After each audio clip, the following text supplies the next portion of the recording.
1992 September 13న లిబియాలో all అజిజియాలో 58 డిగ్రీల Celsius ఉష్ణోగ్రత రికార్డయింది. ఇది ప్రపంచంలోనే అత్యధిక ఉష్ణోగ్రత. సహారా ఎడారి చుట్టూ ఎండిన నేల, ఎండలు తప్ప ఇంకేం లేవు. ఇలాంటి వేడి ప్రదేశంలో జీవించడం చాలా కష్టం. అదే సమయంలో అంటార్కిటికాలో 1983 జూలై 2న ఓస్ట్ స్టేషన్ దగ్గర -89.2 డిగ్రీల సెల్సియస్ ఉష్ణోగ్రత రికార్డ్ చేయబడింది. ఇది భూమి మీద అత్యల్ప ఉష్ణోగ్రత. ఇక్కడ జీవితం మంచు, చలి మధ్య ఒక పెద్ద సవాలుగా మారుతుంది. ఈరోజు మన టాపిక్లో ఒక ఆసక్తికరమైన ప్రశ్న ఉంది. సహారా ఎడారి, అంటార్కిటికా ఈ రెండు ప్రదేశాల్లో ఏ ప్రదేశంలో జీవించి ఉండడం ఎక్కువ కష్టం? మీరు ఈ వీడియో చూస్తుండగానే ఈ ప్రశ్నకు సమాధానం దొరుకుతుంది. మీరు కామెంట్ కూడా చేయొచ్చు మీ సమాధానాన్ని. ఇక వీడియోలోకి వెళితే, the scratching sands of the Sahara ఎడారి ఇది ప్రపంచంలో 3వ అతిపెద్ద ఎడారి. చాలామంది దీన్ని చిన్నప్పటి నుంచి అతిపెద్ద ఎడారి అనుకుంటారు. కానీ నిజానికి అది 3వ స్థానంలో మాత్రమే ఉంది. నిజమైన ఎడారి అంటే ఎక్కడా పెద్దగా వర్షం పడకుండా ఇసుక రేణువులతో నిండిపోవడం. మన గ్రహంపై సగటున 39 ఇంచుల వర్షం పడుతుంది. కానీ సహారాలో మాత్రం కేవలం 3 అంగుళాల వర్షం మాత్రమే ఉంటుంది. అలాగే అంటార్కిటికా ప్రాంతంలో నీరు మంచుగా మాత్రమే ఉంటుంది. కానీ వర్షం రావడం చాలా అరుదు. ఏ ప్రాంతంలోనైనా వర్షం 10 అంగుళాల కంటే తక్కువ ఉంటే దాన్ని ఎడారి అని పిలుస్తారు. ప్రపంచంలోనే అతిపెద్ద ఎడారి అంటార్కిటికా, రెండవది ఆర్కిటిక్, మూడవది సహారా ఎడారి 99.2 మిలియన్ చదరపు కిలోమీటర్ల విస్తీర్ణంలో ఉంది. ఇది దాదాపు చైనా దేశ పరిమాణంతో సమానం. ఒకవేళ సహారా ఒక దేశంగా ఉంటే ఇది ప్రపంచంలో 5వ అతిపెద్ద దేశంగా ఉండేది. సహారా ఎడారి చాలా పెద్దది, ప్రత్యేకమైందిగా ప్రపంచంలో ప్రసిద్ధి చెందింది. ఆఫ్రికా ఖండంలోని 11 దేశాల్లో విస్తరించి ఉంది. ఈ దేశాలు Algeria, Egypt, Libya, Mali, Mauritania, Morocco, Niger, Sudan, Tunisia, Western Sahara ఉత్తరంలో మెడిటేరియన్ సముద్రం, అట్లాంటిక్ పర్వతాలు, పశ్చిమంలో అట్లాంటిక్ మహాసముద్రం, తూర్పున రెడ్ సీ, దక్షిణ దిశలో సాహెల్ రీజియన్ ఉంది. సాహెల్ అంటే తీర ప్రాంతమని అర్థం. ఇది సహారా ఎడారి నుంచి పచ్చికల ప్రాంతానికి మారే ప్రాంతం. సహారా ఎడారి అంటే మనకు కేవలం ఇసుక ఉన్న ప్రదేశం మాత్రమే అనిపిస్తుంది.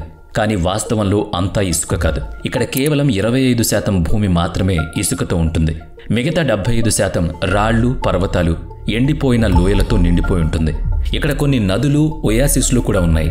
సహారాలోని అత్యంత ఎత్తైన పర్వతం మౌంట్ కౌస్. దీని ఎత్తు 3415 మీటర్లు. సహారా అనే పేరు అరబిక్ పదం. దీనర్థం ఎడారి. ఇక next, when Sahara was green. Sahara ఎప్పుడూ ఒక ఎడారి అని అనుకుంటారు. కానీ స్మిత్సోనిక్ మ్యాగజైన్లో ప్రచురించిన ఆర్టికల్ ప్రకారం దాదాపు 11,000 సంవత్సరాల క్రితం సహారా ఇసుక కాకుండా నదులు, సరస్సులు, గడ్డి ప్రాంతాలు, అడవులు కూడా ఉండేవి. భూమి యాక్సిస్లో మార్పుల వల్ల ఇది ఎడారిగా మారింది. ఇది పరిశోధకులు చెప్పిన మాట. కొన్ని అధ్యయనాలు మనుషులు, మేకలు, గొర్రెల వల్ల కూడా ఈ మార్పు జరిగిందని చెబుతున్నాయి. అప్పటి సహారా ఒక గ్రీన్ ఒయాసిస్లా ఉండేది, అంటే ఒక చిన్న నీటి స్థలం. కానీ ఇప్పుడు అది పూర్తిగా ఇసుకతో కవర్ చేయబడింది. మనిషి సహజ వనరులను ఎక్కువగా వాడడం వల్ల ప్రకృతి సమతుల్యం దెబ్బతింది. అమెజాన్ రెయిన్ ఫారెస్ట్ ప్రపంచంలో పెద్ద అడవి. ఇది సహారా ఎడారి వల్ల. ఇంకా నాసా చెబుతుంది ఏంటంటే, ప్రతి సంవత్సరం సహారా ఎడారిలో దుమ్ము, ఇసుక రేణువులు గాలిలో ఎగిరి అమెజాన్ అడవికి చేరుతున్నాయి. ఈ దుమ్ము వల్ల 22,000 టన్నుల పాస్పరస్ లభిస్తుంది. ఇది చెట్ల పెరుగుదలకు అవసరం అవుతుందట. ఇది అమెజాన్లో చెట్లు పెరగడానికి అవసరం. పాస్పరస్ లేకపోతే చెట్లు పెరగవు. సహారా ఎడారి ఒకప్పుడు పచ్చని ప్రదేశంగా ఉండేది. కానీ ఇప్పుడు అది ఎడారిగా మారింది. శాస్త్రవేత్తలు చెబుతున్నట్లు 15,000 సంవత్సరాల తర్వాత సహారా మళ్లీ పచ్చగా మారొచ్చని అనుకుంటున్నారు. కానీ ఇప్పుడున్న పరిస్థితుల్లో ఈ ఎడారిలో జీవించడం చాలా కష్టం. అక్కడ వేడి తట్టుకోవడం కూడా కష్టమే. Sahara day versus night. 1922 September 13న ఇక్కడ 58 డిగ్రీల సెల్సియస్ టెంపరేచర్ రికార్డ్ అయింది. ఇది యావరేజ్ డెజర్ట్ టెంపరేచర్ కంటే చాలా ఎక్కువ. పైగా సహారా ఎడారి టెంపరేచర్ 40 డిగ్రీల సెల్సియస్ వరకు ఉంటుంది. కానీ ఇక్కడ ఇసుక 77 డిగ్రీల సెల్సియస్ టెంపరేచర్కు చేరుకుంటుంది. ఒట్టి పాదాలతో ఇసుక మీద నడిస్తే పాదాలు కాలిపోతాయి. ఇలాంటి ప్రదేశాల్లో వేడి వల్ల జుట్టు కూడా కరిగిపోతుంది. ఎండ ఎక్కువగా ఉన్న ప్రదేశాల్లో మధ్యాహ్న సమయంలో పగటి వేడి ఎక్కువగా ఉంటుంది. అలాంటి వేడి పరిస్థితుల్లో మన శరీరం నీటిని కోల్పోతుంది, అంటే డీహైడ్రేషన్. హీట్ ఎగ్జాస్ట్ లేదా హీట్ స్ట్రోక్కి గురవుతాం. ఇవి చాలా ప్రమాదకరం, శరీరానికి కూడా హానికరం, ప్రాణాలు కూడా పోతాయి. మన శరీరం 50% నుంచి 70% వరకు నీటితో నిండిపోయి ఉంటుంది. కానీ నీటి స్థాయి 2% తగ్గినా మనకు హైడ్రేషన్ లక్షణాలు కనిపిస్తాయి. అందుకే ఎండలో ఉన్నప్పుడు తగినంత నీటిని తాగడం చాలా ముఖ్యం. సహారా ఎడారిలో నీటి కొరత చాలా సాధారణం. అక్కడ జీవించడం చాలా కష్టంగా ఉంటుంది. ఎందుకంటే కొన్ని ప్రాంతాల్లో వందల ఏళ్లుగా కూడా నీటి చుక్క పడదు. వర్షం చాలా తక్కువగా కురుస్తూ ఉంటుంది. ఏటా ఒక అంగుళం కూడా ఉండదు. అక్కడ ఉన్న ఇసుక ఎప్పుడు తుఫానుగా మారుతుందో చెప్పలేం. ఎందుకంటే ఇసుక తుఫాన్లు అక్కడ చాలా సాధారణం. అవి ఒక్కసారిగా పుట్టుకొస్తాయి. ఎడారి వేడి తట్టుకుని జీవించడం చాలా కష్టం. ఈ కారణంగా సహారా ఎడారిలో జీవితం చాలా కష్టతరమైంది. ఇసుక తుఫాన్లు చాలా వేగంగా ఉవ్వెత్తున ఎగిసిపడతాయి. వీటి వేగం గంటకు 40 కిలోమీటర్ల వరకు ఉంటుంది. కొన్ని తుఫాన్లు 15 మీటర్ల ఎత్తు వరకు ఎగురుతాయి. ఇసుక కణాలు కళ్లకు, శ్వాసకు ఇబ్బంది కలిగిస్తాయి. ఇక సహారా ఎడారి లాంటి ప్రదేశాలు చాలా ప్రమాదకరంగా ఉంటాయి. అక్కడ చలికి తగిన జాగ్రత్తలు తీసుకోకపోతే హైపోథెర్మియా లాంటి సమస్యలు వస్తాయి. ఇది ప్రాణానికి ప్రమాదమయ్యే అవకాశం ఉంది. అలాగే ఇక్కడ కొన్ని ప్రమాదకరమైన జంతువులు, కీటకాలు కూడా ఉన్నాయి. ఉదాహరణకు డెత్ స్నాకర్ స్కార్పియన్. ఇది కుట్టిందంటే ఇక బ్రతకడం దాదాపుగా సవాలే. సహారా ఎడారిలో కొన్ని ప్రాంతాల్లో చాలా తక్కువ మంది మాత్రమే జీవిస్తారు. ఆ ప్రదేశాల్లో జీవించడం చాలా కష్టం. సరైన జాగ్రత్తలు తీసుకోకపోతే జీవితం ప్రమాదంలో పడుతుంది. సహారా ఎడారి గురించి కొన్ని ఆసక్తికరమైన విషయాలు చూద్దాం పదండి. ఈ ఎడారి చాలా చాలా పెద్దది. కొద్దిమంది మాత్రమే ఇక్కడ జీవిస్తూ ఉంటారు. కొన్ని ప్రాంతాల్లో కొన్ని చదరపు కిలోమీటర్లకు ఒక్కరు లేదా ఇద్దరే ఉంటారు. గత 4 ఏళ్లలో సుమారు 1180 మంది ఈ ఎడారి దాటుతూ చనిపోయారు. ఇది డాక్యుమెంట్ అయిన సంఖ్య మాత్రమే. నిజంగా మరింత ఎక్కువగా ఉండొచ్చు కూడా. ఇప్పటికీ సహారా ఎడారిలో సుమారుగా 25 లక్షల మంది జీవిస్తున్నారు. వాళ్ళు అక్కడ కఠిన వాతావరణానికి అలవాటు పడిపోయారు. కానీ ఈ ఎడారి చాలా ప్రమాదకరం. ఎప్పుడూ ప్రాణాలకు ముప్పు పొంచే ఉంటుంది. ఇక ఫార్జిన్ ఫ్రాయిటిస్ అంటార్కిటికాస్ ఐస్ గ్రిప్. అంటార్కిటికా ప్రపంచంలోనే చాలా పెద్ద ఎడారి. ఇది సహారా ఎడారికి భిన్నంగా ఇక్కడ చుట్టూ మంచు మాత్రమే ఉంటుంది. ఇది 14.2 మిలియన్ చదరపు కిలోమీటర్ల విస్తీర్ణంలో ఉంది. యూరప్ కంటే 40% ఎక్కువ. ఇది భూమిపై అతిపెద్ద ఖండం. అంటార్కిటికాలో ఎక్కువ భాగం 1.9 కిలోమీటర్ల మందమైన మంచుతో కప్పబడి ఉంటుంది. అంటార్కిటికా అనేది భూమి దక్షిణ ధ్రువంలో ఉన్న ఒక మంచుతో కప్పబడిన ఖండం. ఇక్కడ సగటు ఉష్ణోగ్రత -43.5 డిగ్రీల సెల్సియస్. అందువల్ల ఇది సాధారణ మనుషులకి నివసించడానికి యోగ్యం కాదు. 1820లో రష్యన్ అన్వేషకులు ఈ ఖండాన్ని కనుగొన్నారు. 10 కోట్ల సంవత్సరాల క్రితం ఇది దట్టమైన అడవులు, వివిధ జంతువులతో నిండి ఒక అందమైన ప్రదేశంగా ఉండేది. కానీ కాలక్రమేణా వాతావరణ మార్పుల వల్ల ఇది పూర్తిగా మంచుతో కప్పబడి హిమఖండంగా మారింది.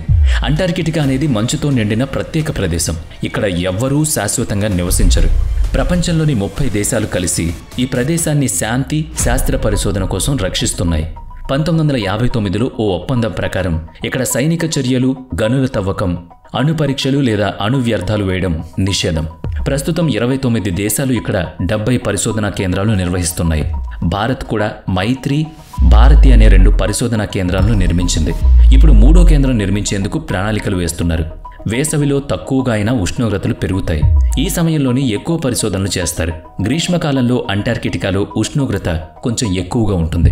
ఆ సమయంలో దాదాపు 5,000 మంది అక్కడ ఉంటారు. కానీ శీతాకాలంలో ఈ సంఖ్య కేవలం 1000కి తగ్గిపోతుంది. అంటార్కిటికాలో గాలులు చాలా వేగంగా, శక్తివంతంగా ఉంటాయి. ఇక్కడ కాటబాటిక్ విండ్స్ అనే గాలులు 300 కిలోమీటర్ల వేగంతో ప్రయాణిస్తాయి. 1972లో మౌంట్ డ్యూర్విల్ వద్ద 327 కిలోమీటర్ల వేగంతో గాలులు రికార్డ్ అయ్యాయి. ఈ గాలుల కారణంగా వాతావరణం చాలా కఠినంగా మారుతుంది. దాంతో శరీర ఉష్ణోగ్రత తగ్గి ప్రాణాలకు ముప్పు వాటిల్లుతుంది. ఇక లైఫ్ ఇన్ అంటార్కిటికా. అంటార్కిటికాలో సహజ వనరులు దొరకడం చాలా కష్టం. నీటి కోసం మంచు కరిగించుకుని ఉపయోగిస్తారు. వారి ఆరోగ్యానికి అవసరమైన ఆహారం, విటమిన్లు, సప్లిమెంట్లు అక్కడికి వారు రవాణా చేసుకుంటారు. అంటార్కిటికాలో ఉండడం చాలా కష్టం. ఎందుకంటే అక్కడ ఒంటరిగా ఉండడం పెద్ద సమస్య. డగ్లస్ మాసన్ వంటి కథల్లో అక్కడ దూరంగా ఉండి బ్రతకడం ఎంత కష్టమో మనం చూసాం. అందుకే అక్కడ సురక్షితంగా ఉండడానికి చాలా జాగ్రత్తలుంటాయి. అంటార్కిటికా అనేది చాలా దూరమైన ప్రదేశం. అక్కడ వాతావరణం చాలా కఠినంగా కూడా ఉంటుంది. ఏదైనా సమస్య వస్తే సహాయం చేసేవాళ్ళు కూడా ఉండరు. రెస్క్యూ టీం లేదా హెలికాప్టర్ కూడా వెంటనే అక్కడికి చేరుకోలేవు. అక్కడ మొత్తం వాతావరణమే డిసైడ్ చేస్తుంది. Survival showdown, heat versus cold. సహారాను అంటార్కిటికాతో పోలిస్తే 2 ప్రదేశాల్లో జీవించడం చాలా కష్టం. సహారాలో తీవ్రమైన వేడి, నీటి కొరత, ఇసుక తుఫాన్లు జీవితాన్ని కష్టతరం చేస్తాయి. అంటార్కిటికాలో చలితో పాటు గాలులు మరియు వనరుల కొరత వల్ల జీవనం కఠినం. ఒక సర్వే ప్రకారం ఎక్కువ మంది అంటార్కిటికాను సహారాతో పోలిస్తే మరింత ప్రమాదకరంగా భావిస్తారు. అక్కడ చలితో పాటు బలమైన గాలులు, తక్కువ ఆక్సిజన్ మరియు తక్కువ వనరులు ఉంటాయి. ఇవి జీవితాన్ని దుర్భరంగా మారుస్తాయట. అందుకే అంటార్కిటికా చాలా కష్టమైన ప్రదేశం.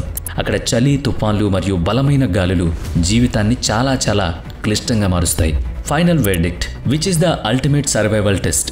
సహారా ఎడారిలో ఇప్పటికీ లక్షల మంది జీవిస్తున్నారు. వాళ్ళు ఆ ఎడారిలోని కఠిన పరిస్థితులకు అలవాటు పడ్డారు.